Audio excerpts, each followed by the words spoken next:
I don't get it until Jim hands it to me.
I think it's good.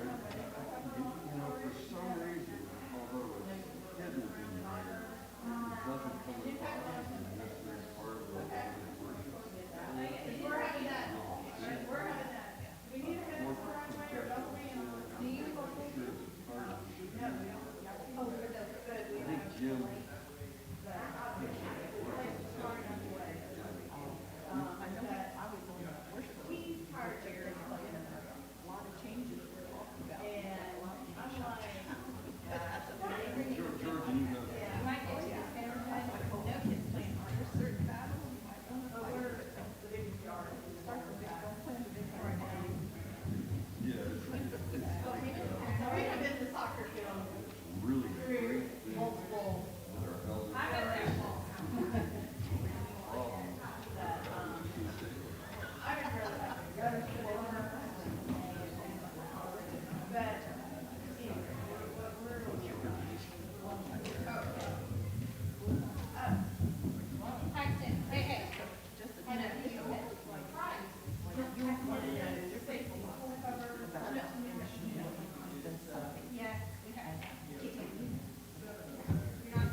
You want me to do a test?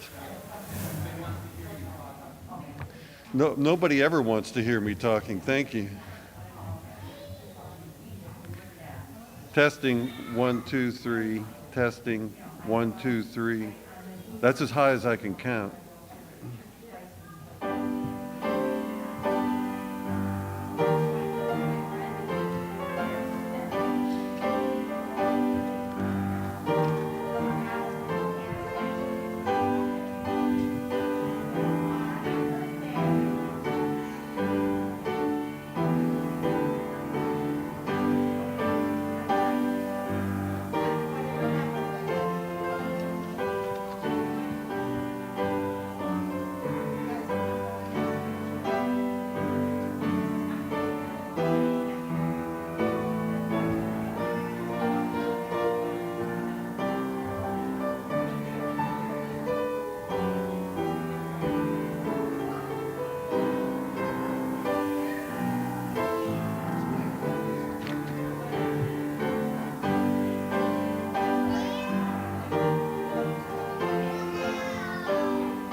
Thank you, Brenda.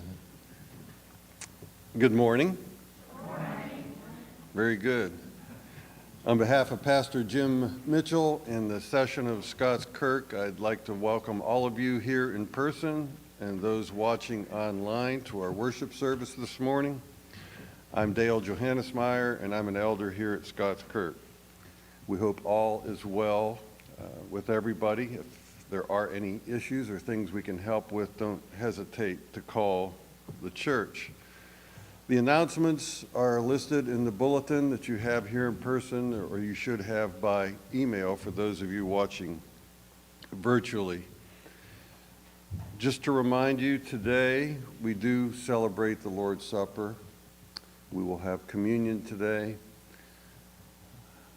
It's a special sacrament for obviously those of us that are in Christ.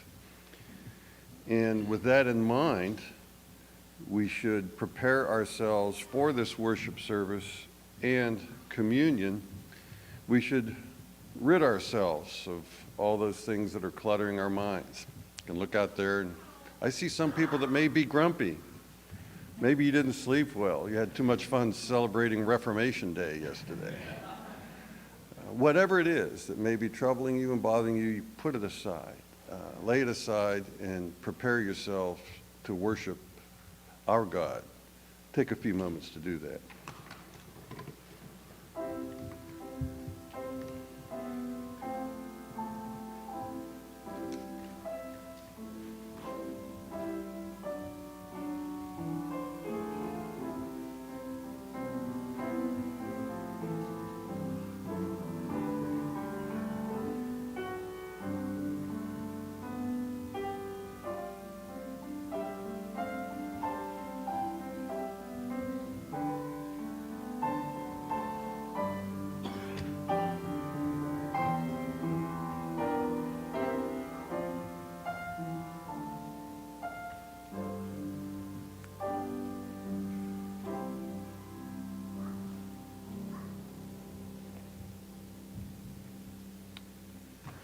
Our call to worship this morning is from Psalm 24, and it's verses 7 through 10. Lift up your heads, O gates, and be lifted up, O ancient doors, that the King of glory may come in. Who is this King of glory? The Lord, strong and mighty, the Lord, mighty in battle. Lift up your heads, O gates, and lift them up, O ancient doors, that the King of glory may come in. Who is this King of glory? The Lord of hosts. He is the King of glory. Please stand for our first hymn, a hymn of God's faithfulness, number 92 in the Trinity hymnal. The words are printed in your bulletin. A mighty fortress is our God.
Let us pray.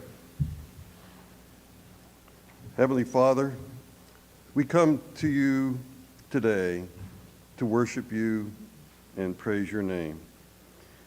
As we praise you through song, learn from the preached word, and participate in the sacrament of the Lord's Supper, we seek your presence.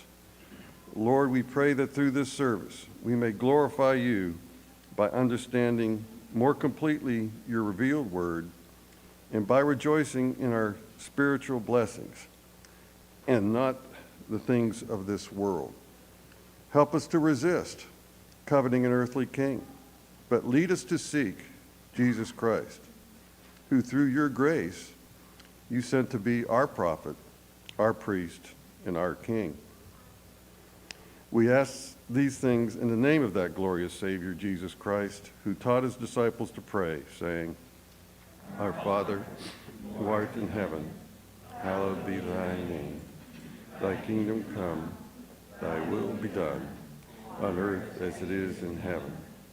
Give us this day our daily bread, and forgive us our debts, as we forgive our debtors. And lead us not into temptation, but deliver us from evil. For thine is the kingdom, the power, and the glory forever. Amen. Please be seated.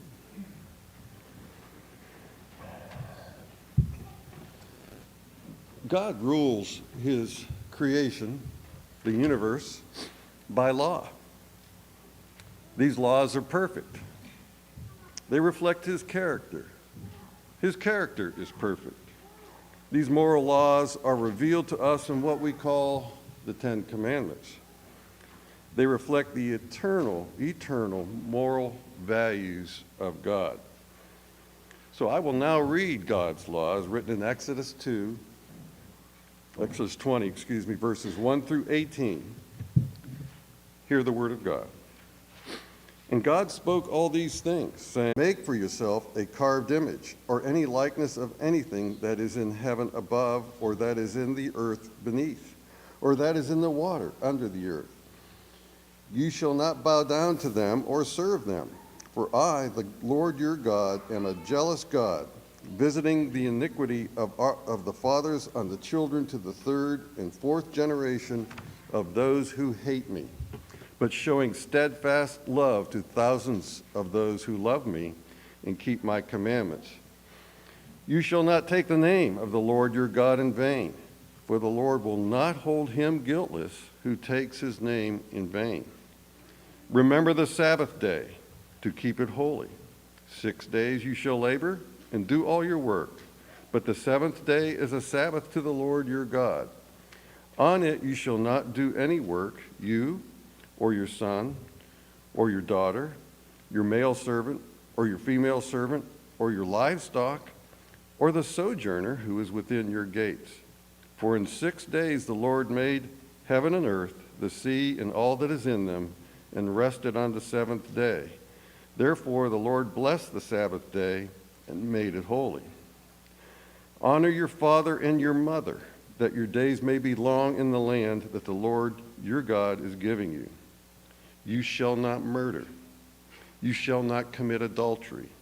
You shall not steal. You shall not bear false witness against your neighbor. You shall not covet your neighbor's house. You shall not covet your neighbor's wife, or his male servant, or his female servant, or his ox, or his donkey, or anything that is your neighbor's. Now when all the people saw the thunder and the flashes of lightning, and the sound of the trumpet and the mountain smoking, the people were afraid and trembled, and they stood far off. Amen. So as creatures created in God's image, he requires us to do what is right, to obey his law. When we break God's law, we sin. As we worship in the presence of God and hear his law, our sin is revealed to us. It is only right then that we confess our sin. The confession of our sin is difficult, but a necessary part of our Christian life and corporate worship. It leads us to recognize that only through the grace of God can we be forgiven.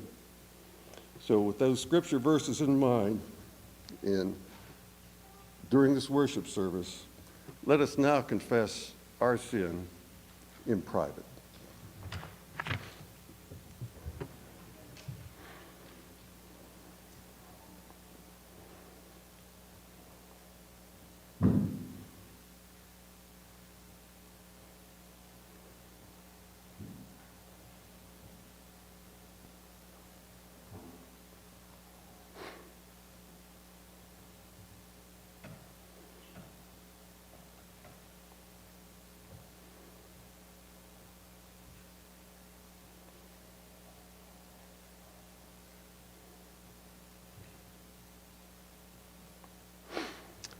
So for our assurance of pardon, and I hope I gave you guys enough time. I probably could have used some more myself. But for assurance of pardon, I'd like to read from the Gospel of John, chapter 6, verse 35 and 37 through 40. Jesus said to them, "I am the bread of life. Whoever comes to me shall not hunger, and whoever believes in me shall never thirst. All that the Father gives me will come to me, and whoever comes to me I will never cast out. For I have come down from heaven, not to do my own will, but the will of him who sent me. And this is the will of him who sent me, that I should lose nothing of all that he has given me, but raise it up on the last day. For this is the will of my Father, that everyone who looks on the Son and believes in him should have eternal life, and I will raise him up on the last day." Amen. For our confession of faith, please stand.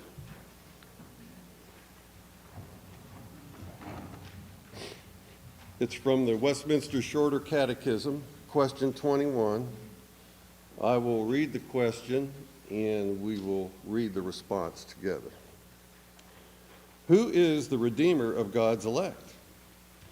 The Redeemer of God's elect is the Lord Jesus Christ, who being the eternal Son of God, became man, and so was, and continueth to be, God and man in two distinct natures, in one person forever. Please be seated. It's time for our children's sermon by Elder Joel Reed. And if the children will come forward, there we go. All right. Look at this. This is great. All right. Very good. All right, so I've got a special treat for you today. We're going to read questions and answers from the Children's Shorter Catechism. And if you know the answers, I'm going to give you a chance to answer them first, and then I'll read the answer too, okay? But I thought since we were going through the Ten Commandments, it would be good to go through these first 5 questions. Who made you? God, right. Who else did God make, or what else did God make? God made everything, right? Perfect. Why did God make you and all things? Because he did it for his own glory, right? It was so that God would get glory for everything. How can you glorify God?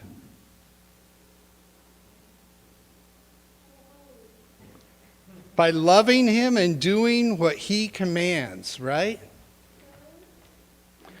And then why ought you glorify God? Because he made you and takes care of you and loves you, right? That's right. He made you.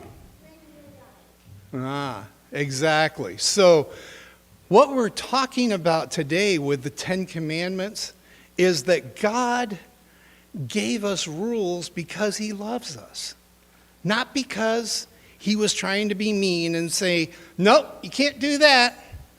Think about it. Would you want to go out and murder somebody? Not at all, right?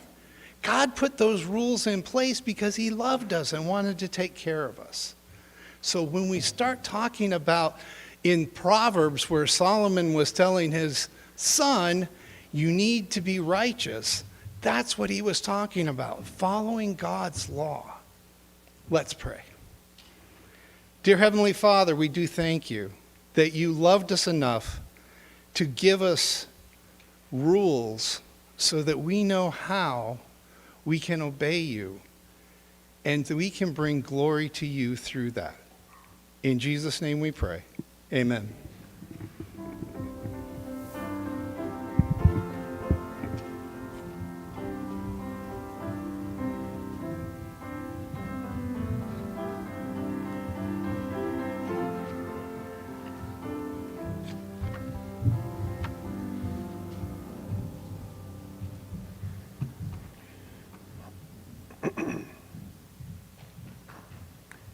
Our scripture reading this morning is from 1 Samuel chapter 8. And I can't help but point out that this scripture kind of falls under the modern translation of a line from Aesop's Fables. Be careful what you ask for, you might get it. So Israel thought they needed a king, an earthly king.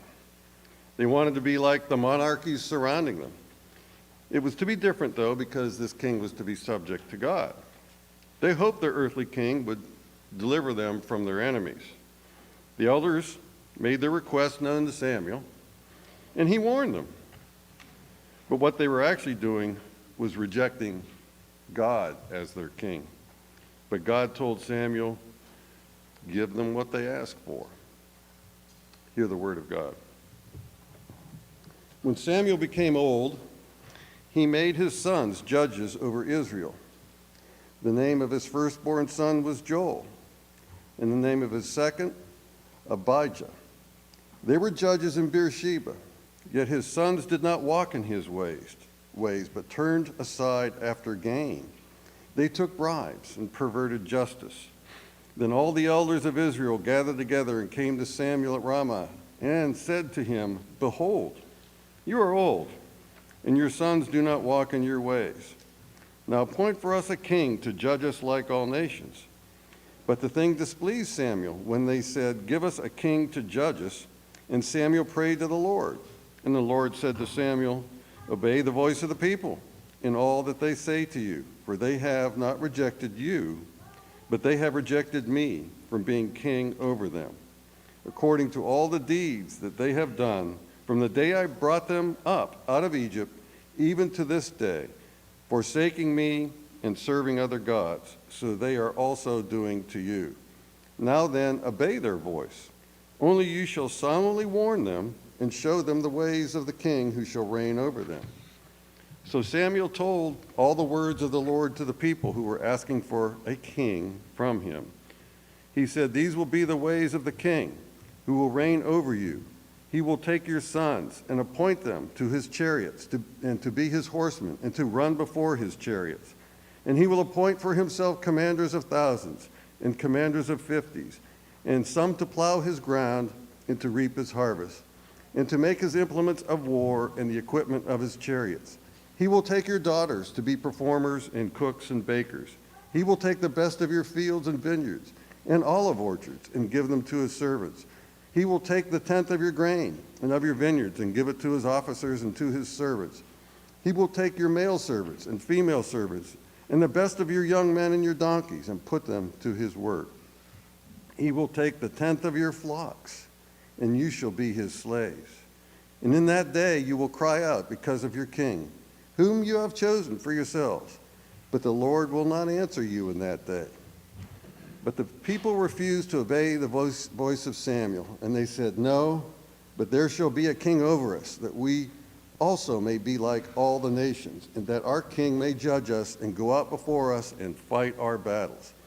And when Samuel had heard all the words of the people, he repeated them in the ears of the Lord. And the Lord said to Samuel, obey their voice and make them a king. Samuel then said to the men of Israel, "Go every man to his city." The grass withers, the flower fades, but the word of our God shall stand forever. Amen.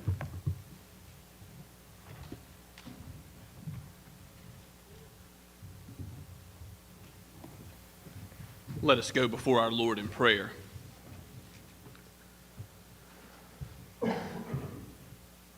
O Father, Son, and Holy Spirit, you reign from on high. We rejoice in this day that you have made, and we are glad in it, for we know that your sovereign hand rules over this earth, over every plan that man makes, over every earthly prince and king and president.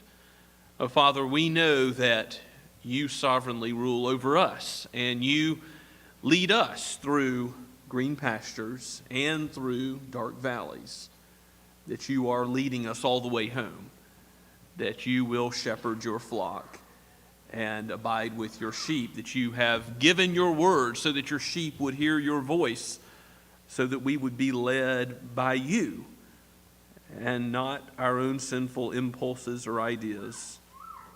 O Lord, forgive us for when we have gone astray. How prone to wander from your law we truly are. Lord, forgive us and renew a right spirit within us. Give us more faithfulness to you, your character, your person, your law, so that we would love our neighbor and you as we ought. Lord, help us to show what it means to be given a kingdom that will never be taken away from us, an everlasting kingdom, a kingdom that is not of this world. Oh Lord Jesus, your messianic reign goes on now. Even as the God-man, you reign from on high, and you have overcome all sin. You are our righteousness. You are our atonement. And so, help us as we seek to make disciples of all nations. Help us as we seek to share the good news of what you have done and are doing and will do with our neighbors. Lord, we pray that you would bless your word as it goes out from this pulpit today, and all those who preach Christ in our area. We pray for the ARP Church in Mount Pleasant, for Shem Creek, for other PCA and OPC and RPC&A churches near us. We thank you for the Reformation, for 503 years ago, how you used men like Martin Luther, and before him, John Huss and John Wycliffe and others following. We think of how you orchestrated events such that we would have your word accessible to us, so that we would understand the gospel through preaching, and for that we are grateful. We pray for a new reformation, for revival again to come in this land, that you would turn us away from our wicked ways and root us and ground us in righteousness as a people. And we pray the same the world over as we think of Europe, where your gospel continues to go out, but not with the brightness that it once had before in places like Wales or Scotland or France. Lord, we pray for the work in Spain and with Bridge Europe as they go and dollars return to Germany in new capacity. Father, we pray for the Meebergs, for the homes in France as well.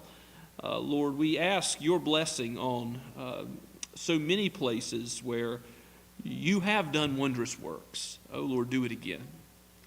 And we pray for your gospel as it goes out into the Muslim world. We particularly lift up the mission field in Turkey and ask for an increase there, that you would raise up laborers for that harvest field. We pray that, Lord, you would glorify yourself in Pakistan as you have seen fit to involve our denomination there in a wondrous way.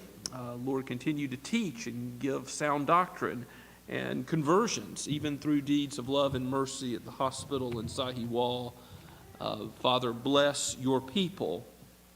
And Lord, enable us, if you are willing to look to a short-term mission trip in the future, that you would use to kindle in our hearts zeal for seeing your gospel go forward, and perhaps even raise up some who would be your laborers in the mission field in the future. Father, we pray for our elders and our deacons, for every church member, for those who are concerned about health. Lord, free them from anxiety and give them safety.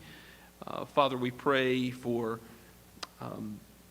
each member gathered here today, that you would strengthen us through the sacrament of the Lord's Supper for this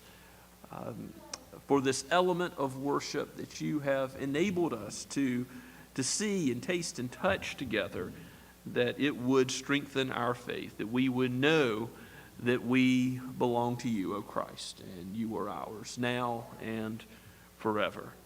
We pray that you would bless Ms. Barrett and all of the Supreme Court to do justice and to love mercy and to follow after you. Lord, guide with your sovereign hand the presidential elections and every local election as well. We thank you, Father, that you are Lord over all. And we pray for an end of this virus and this pandemic.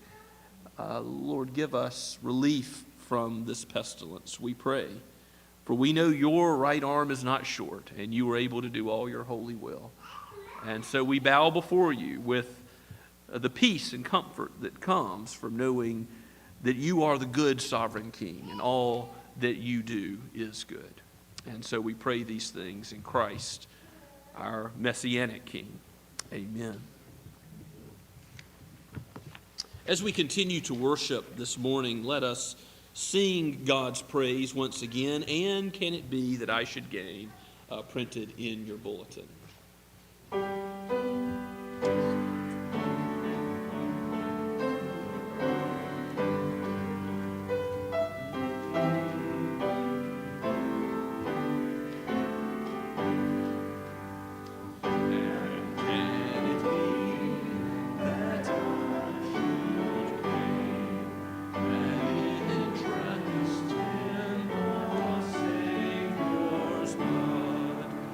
Died he for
Let us pray. O Lord our God, how amazing your love truly is, that you would call sinners your friends, that you would make us your sons and daughters, and that you would give us an eternal inheritance with you in heaven. Now, as pilgrims headed to that better land, equip us for every good work by the power of your Spirit. Work within us all that is pleasing to you. Father, we pray that we would be the church and walk in unity and love as you have called us to, towards one another and towards the outside world. Let our gifts and abilities, all that we are, be dedicated to serving you and your glory. We give back these tithes and offerings knowing that you are good and you have given everything for us. In Jesus' name we pray. Amen.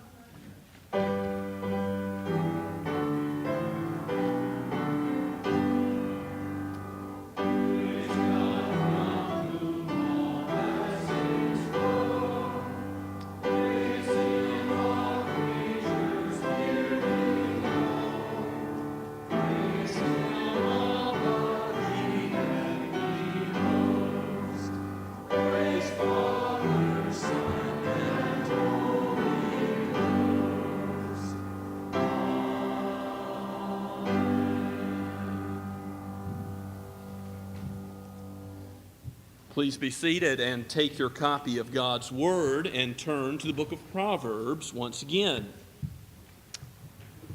We're going to go to Proverbs chapter 16 as our initial text this morning. We'll look at a few verses related to kingship and authority that are found together in Proverbs 16, 9 through 15. But as you can imagine, this is a subject that comes up rather frequently in the book of Proverbs because Solomon, the king, is writing it to his son in part to tell him how to rule wisely, properly, under God, to follow after him. So Proverbs 16, reading from verse 9 through verse 15. This is breathed out by the Holy Spirit, God's very word for us. The heart of man plans his way, but the Lord establishes his steps. An oracle is on the lips of a king. His mouth does not sin in judgment. A just balance and scales are the Lord's. All the weights in the bag are his work. It is an abomination for kings to do evil, for the throne is established by righteousness. Righteous lips are the delight of a king, and he loves him who speaks what is right. A king's wrath is a messenger of death, and a wise man will appease it. In the light of a king's face there is life, and his favor is like the clouds that bring the spring rain. Amen. Let us ask God's help. O Holy Spirit, you who have written this word, now enlighten our hearts so that we might comprehend it and that you might cause our affections to follow after the truth and that our hands and feet would practice according to your word indwelling in us, that we would live it out and be hearers and doers as well. We pray this in the name of the great King, the Lord Jesus himself. May his favor shine upon us today. We pray this in Christ's name. Amen. Well, the yard signs will soon be gone. If you have intended to vote, you may well have done so already. If you have had the opportunity to have conversations with one another in the church, in the body of Christ, about political matters, you may have done so already. But these things are on the hearts and minds of many right now, are they not? This is not going to be a particularly political sermon, so I want you to rest assured that my goal is simply to teach what the Bible says about kings and authority, as this subject does come up in the book of Proverbs. It's not even a Presbyterian election day sermon. It's not a thinly veiled attempt to get you to do one thing or the other, okay? It is an attempt to show us how we look at all of life in this particular aspect of life. The kingly authority of men, and how do we view that scripturally? How do we look at the face of the king? How will we pray for the man who is elected president? How do we relate to those in authority over us at whatever level? Well, knowing that God is sovereign comes first and foremost. I hope that you saw in verse 9, the very first verse that we read, a relationship to the rest of the verses having to do with kings, because the heart of a man plans his way, but the Lord establishes his steps. That's not only true of normal men and women, boys and girls. It's true of the king. God turns his heart like a water course, this way or that. Men plan. Men run campaigns and hold elections, and they argue and they vote, and they're involved in whatever way that men are involved in doing human actions. But God sets up kings and he brings them down. You see his sovereignty again and again. You look at the book of Daniel and see how even when they're unjust kings afflicting God's people, God's sovereignty is apparent. Jesus is Lord over all. When we first started coming to the Low Country, we would go to Edisto Beach. There's a sign somewhere in Edisto. I think it's part of some business, but there's a sign somewhere that says, Jesus is Lord over Edisto. And you know what? That's true. That's true of that location and every other location on earth. As a matter of fact, Jesus is Lord over all the affairs of men. Now, we're called, as those under his authority, to live according to his kingship. And that's not always the case, we know. But as a matter of fact, Jesus is Lord over every human ruler. And I do want us to ask, as we consider this question of God's sovereignty and our attitude towards the days ahead, whatever the results will be, maybe they'll finish counting in more than a few days ahead. The heart of a man plans his way, but the Lord establishes his steps. God has called us to live out kingdom life, hasn't he? He hasn't told us as Christ's disciples to seek out political power and to pursue it. No, Jesus says, my kingdom is not of this world. He wanted us to fight and take up arms and to physically compel people to obedience to the gospel, he would have told us to do so, but he hasn't.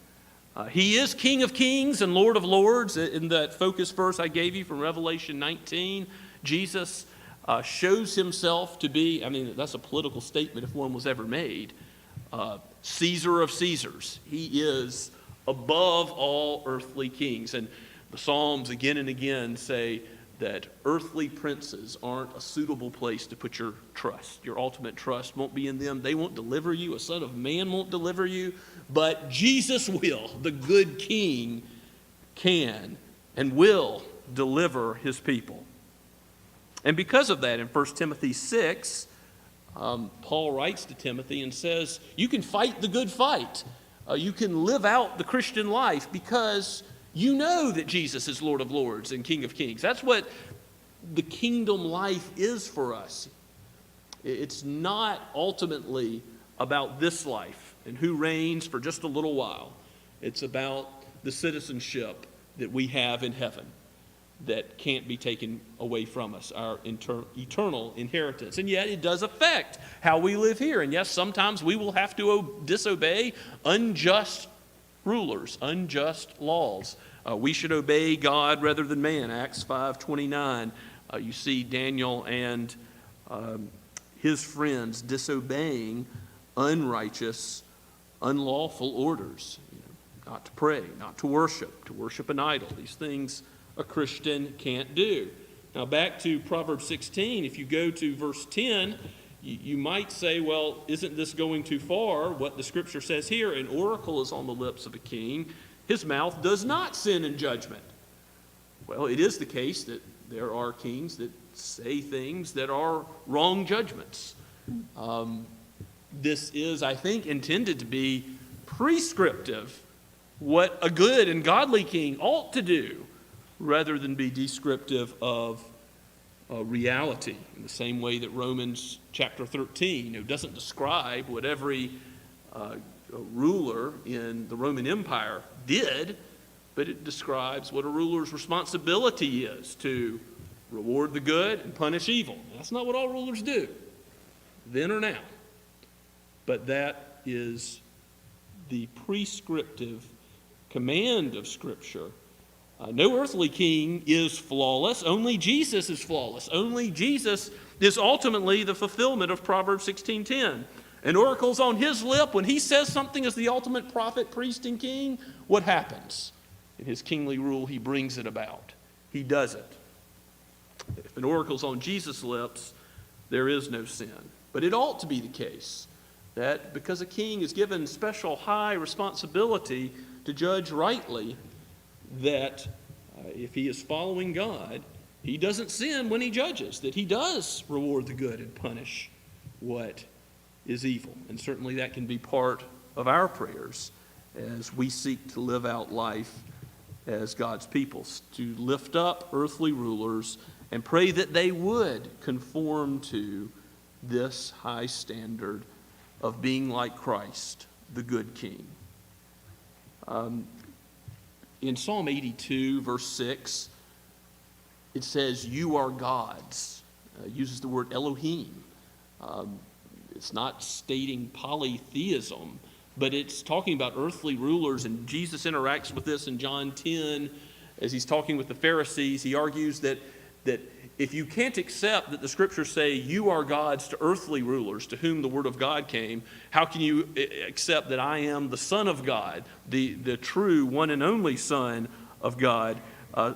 Psalm 82 shows that we are to regard, John Calvin argues, the earthly magistrates as the highest of all earthly offices. Now, you might think that John Calvin the Reformer would say, preachers, pastors, theologians are the highest earthly office, but he doesn't say that. He says that when the scripture says in Psalm 82, you are gods, it's because of the judgments they're to make over mankind that they're committed with, that their lips ought to be like an oracle. They ought to only abhor what is evil and only praise what is good.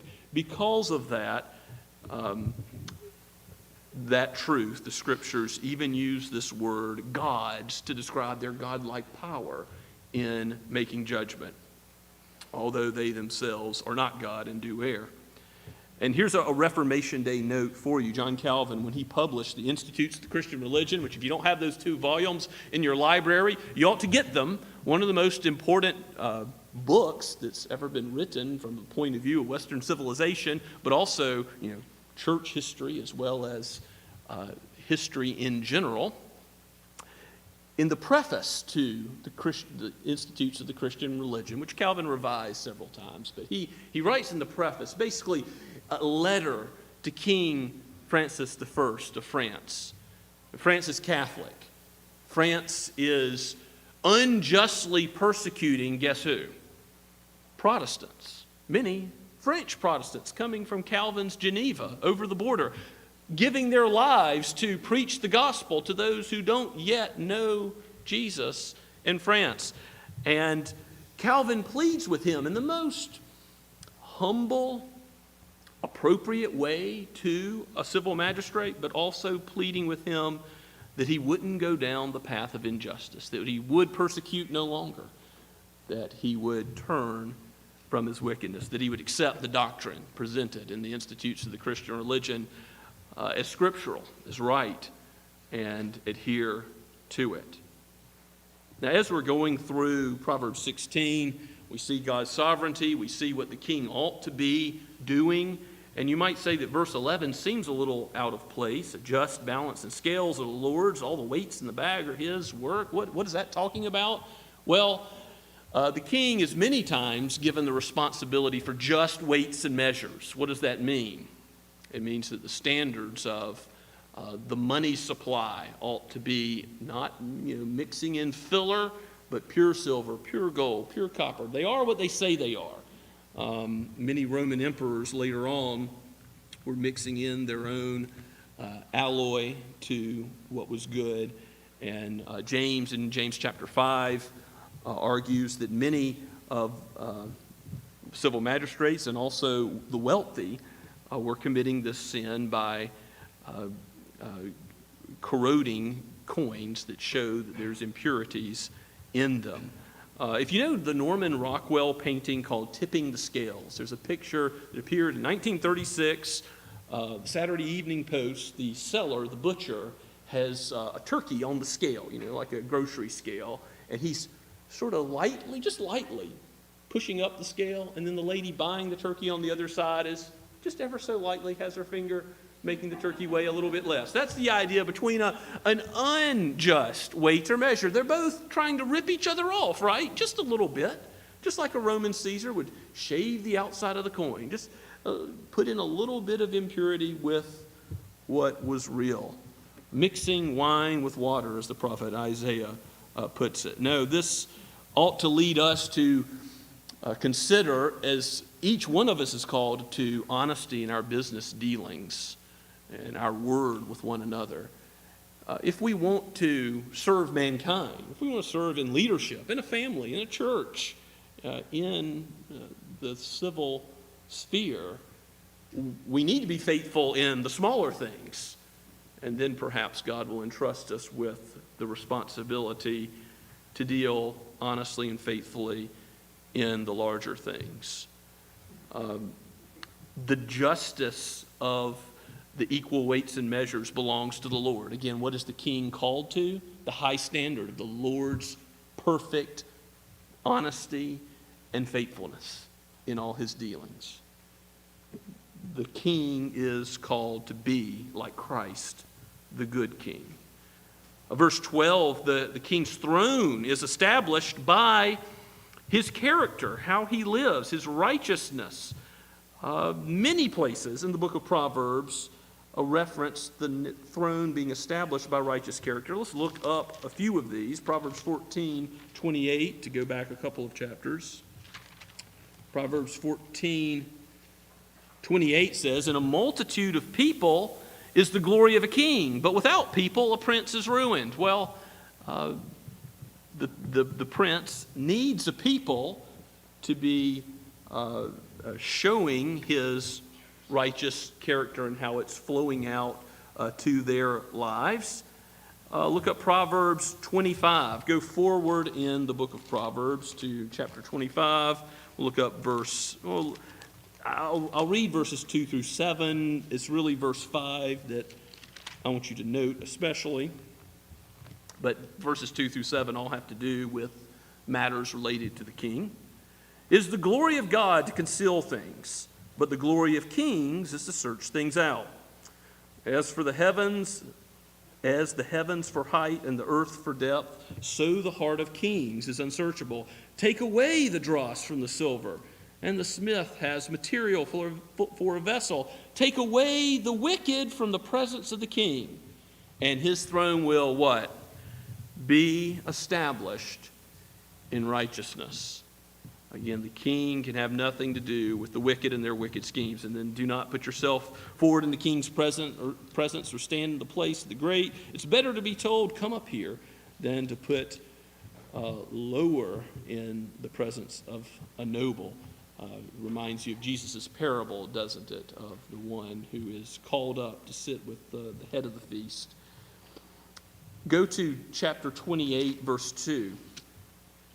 Proverbs 28:2. "When a land transgresses, it has many rulers, but with a man of understanding and knowledge, its stability will continue for a long time."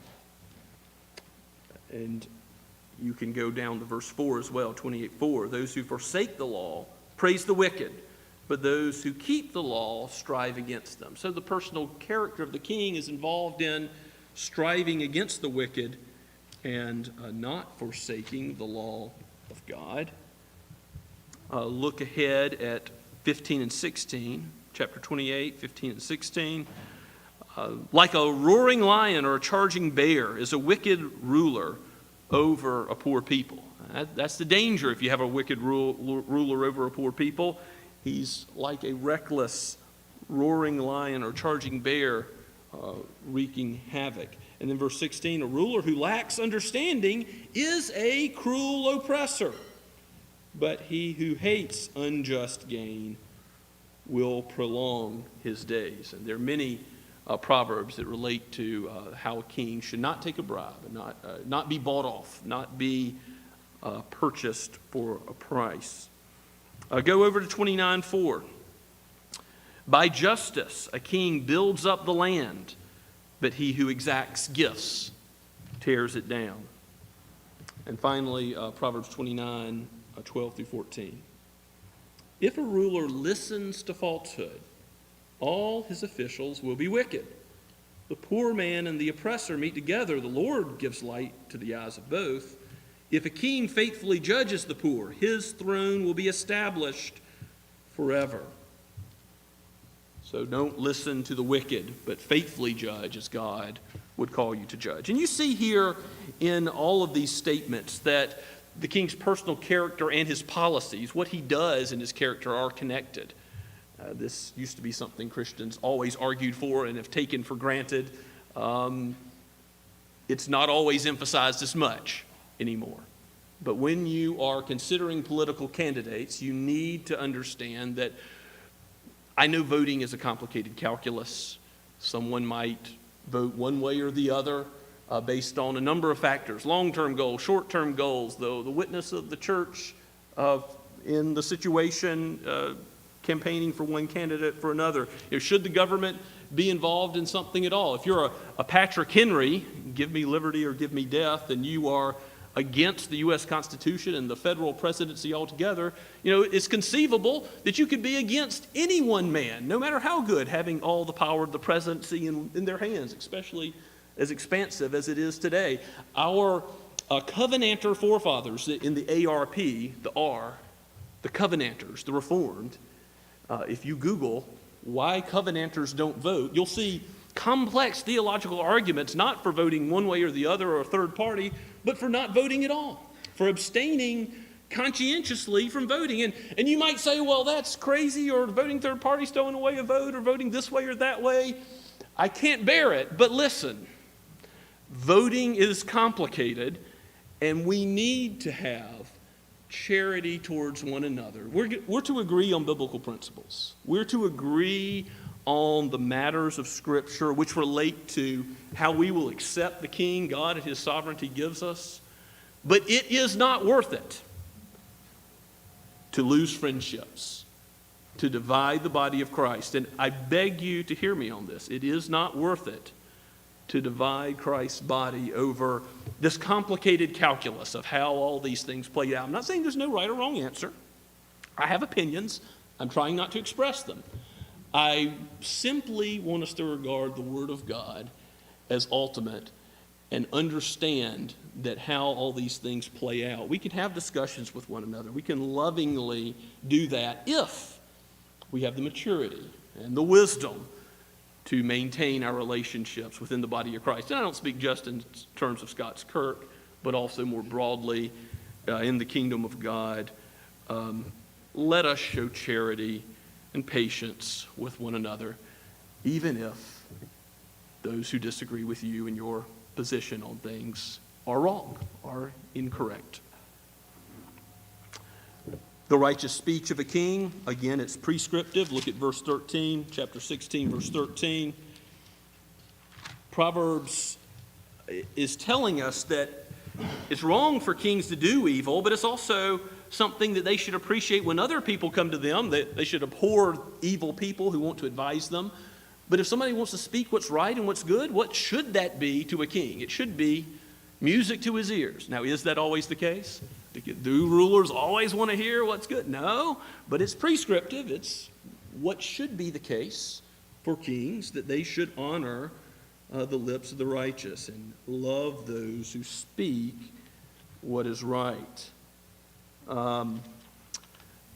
Go over to 17, verse 7. Fine speech is not becoming to a fool. Still less is false speech to a prince.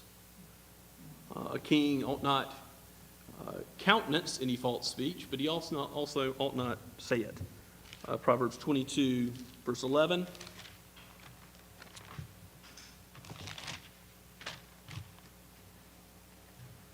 He who loves purity of heart and whose speech is gracious will have the king as his friend.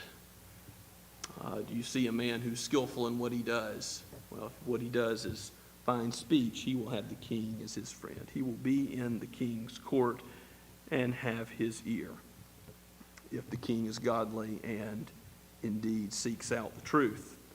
Go back to verse 14, Proverbs 16, verse 14. The king also has teeth. Not only are there things which he should do and shouldn't do, but he's making laws by his authority, and his wrath is a messenger of death. Romans 13 says that he doesn't bear the sword in vain. And so it's important that if you have the king's wrath against you, you appease it. That's what Calvin was trying to do in writing the King of France. He's trying to appease the king's wrath. He wasn't trying to compromise on principle. If persecution came, he knew under God's sovereignty it comes. But he was trying to do what was right and appease the king's wrath because he knew it was serious business. Now this is why, because of the power of the sword being involved, if you make any law, whether it's about seat belts or licensing to braid hair or whatever, you're dealing with the power of the sword. When you find somebody or jail somebody or ultimately would use force to cause someone to submit to a law, you're dealing with the power of the sword. So the king must be very careful.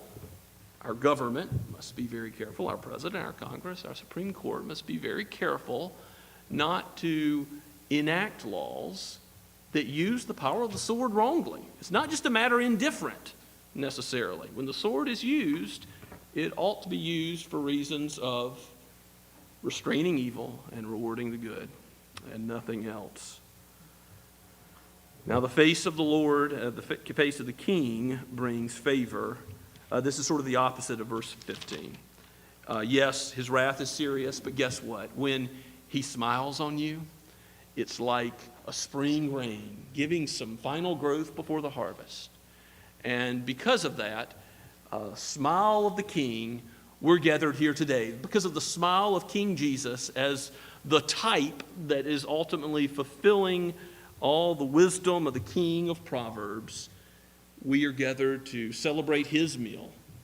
We are gathered to hear his word, to sit under his lordship, to be called by him to follow wherever he leads. And if he smiles upon you, if you've confessed your sins and you've turned to him, guess what? You have his smile. You have his benediction. You have his blessing. And so be encouraged. There is nothing that man may do to separate you from his love. Let us go to the table with thanksgiving for our good King and all that he has done for us in the gospel. Let's pray together. O Lord, we thank you for your word, for your sovereign hand over all creation. Even earthly rulers, aid us to have an attitude of humility and submission and peace and freedom from anxiety as you have called us to live out the life of those under your lordship in this world. We pray now as we approach the sacrament that you would bless us with the gospel visible. For we ask it in Jesus' name. Amen. Now let us stand and sing as we approach the sacrament, the power of the cross, the first two verses.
stand forgiven at the cross. Please be seated. As we come to the Lord's table today, I remind you all that this is not the table of Scots Kirk. It is not the table of the ARP. It comes with no political litmus test. It is for those who have submitted to King Jesus, who have bowed the knee to he who is King of kings and Lord of lords. If that describes you, Christ's smile is upon you. You are his, and he is yours, now and forever. You are forgiven. You are his beloved child. And nothing that man may do can separate you from his word, his love. His word is eternal. His promise is forever sure. So come, if you know the Lord Jesus, whatever your sins have been, come and know that you're forgiven. If you have not yet trusted in Christ, if you as a child have not yet made a public profession of faith, don't yet come, but look forward to the day when you too will stand before God's people in God's own eyes himself and say publicly that Christ is Lord.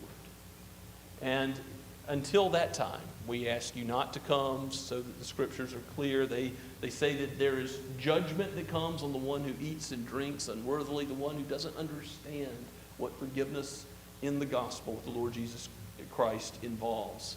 But if your faith is in him, if you're trusting Christ and not anything that you do, but his blood to atone for your sins, his righteousness, his goodness to be your standing before the Lord as your righteousness to go and dwell with him forever, then come and take the sacrament now.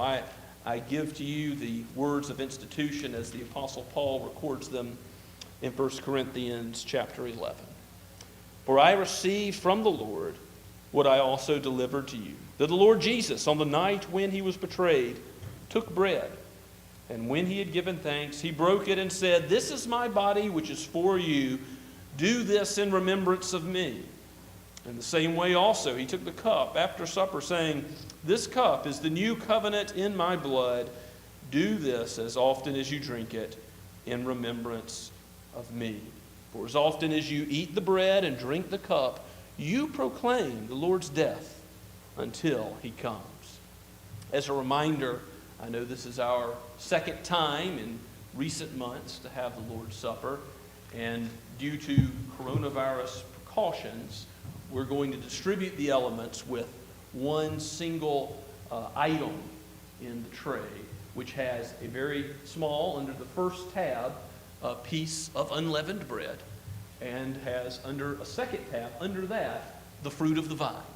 And those elements are together in two different items to open. So please be aware of the difficulty of separating those things. You want to do them in order of the bread first and then the fruit of the vine second. Let us prepare our hearts with prayer. Oh Lord, we thank you for this meal.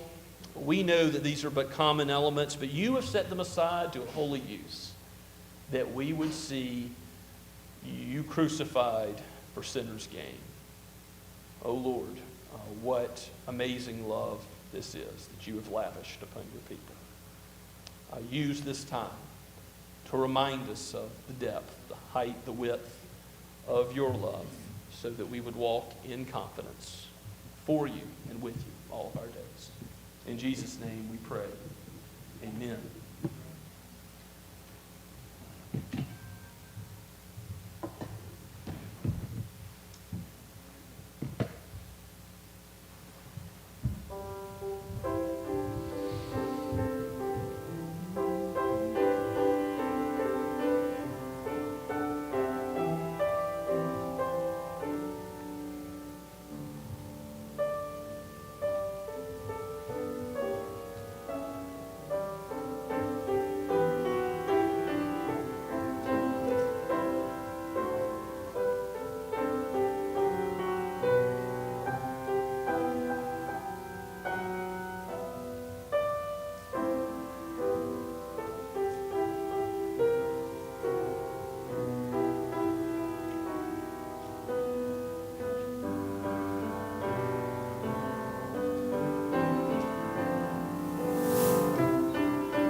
Feed spiritually on Christ's body, the bread of life, and you will never go hungry again. Eat and be thankful.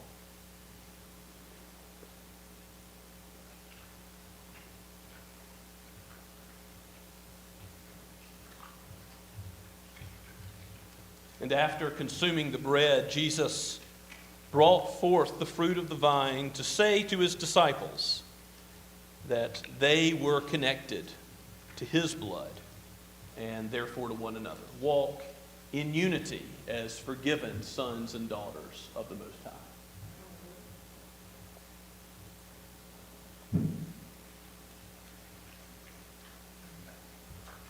Let us give the Lord thanks. Oh, Father, we thank you for this meal, for how you have designed it to show to our senses what is written in your word, that Christ has given himself for us. Oh, Lord, we ask that you would send your Spirit and keep us in your word, so that we might live not as unwise, but as wise, under the direction of your good kingship, of your eternal reign. And so we pray this with thanksgiving for the forgiveness of sins in the Lord Jesus. Amen. Let's stand and sing the final two verses together.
Go now remembering the smile of our Messianic King.